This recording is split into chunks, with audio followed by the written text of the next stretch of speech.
31 mars 2018, le vice-premier ministre, ministre des Affaires étrangères et intégration régionale, au nom du gouvernement, signifie au secrétaire général de l'ONU, Antonio Guterres, à travers cette correspondance, que la RDC ne va pas participer à la conférence de Genève sur la mobilisation de ressources en faveur de ces populations. 4 avril 2018, les Nations Unies passent aux aveux.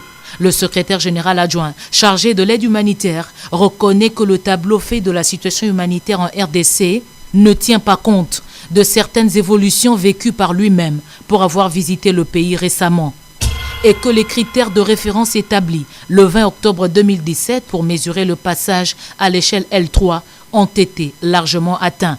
Le statut L3 sera donc désactivé le 20 avril 2018. Reconnaissance saluée depuis Bakou en Azerbaïdjan.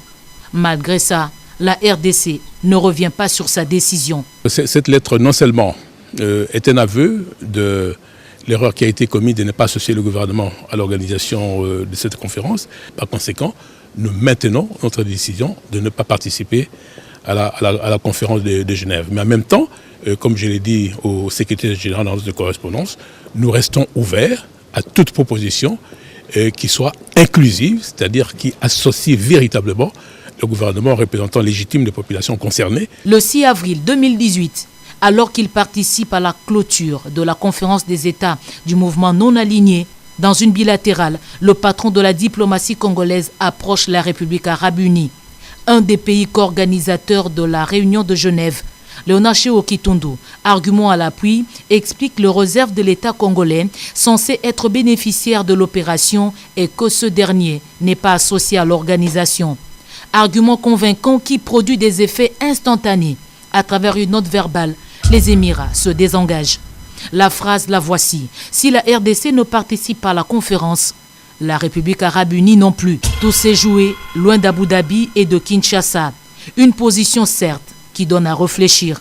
L'on se rappelle de ce tête-à-tête du vice-premier ministre, ministre congolais des Affaires étrangères et son homologue à Abu Dhabi en novembre 2017. Les deux États avaient alors décidé du rapprochement. Selon des sources communes, ceci était une première étape qui permettra la mise en place des consultations politiques pour l'harmonisation des positions communes au niveau international, notamment dans la lutte contre le terrorisme ou l'extrémisme religieux, phénomène qui menace aussi l'Est de la RDC, la Corne de l'Afrique et sa région australe. Notre source avait en ce temps affirmé aussi que cela peut se matérialiser par le soutien des positions dans des organes internationaux comme le Conseil de sécurité, le Conseil des droits de l'homme ou la RDC est désormais membre.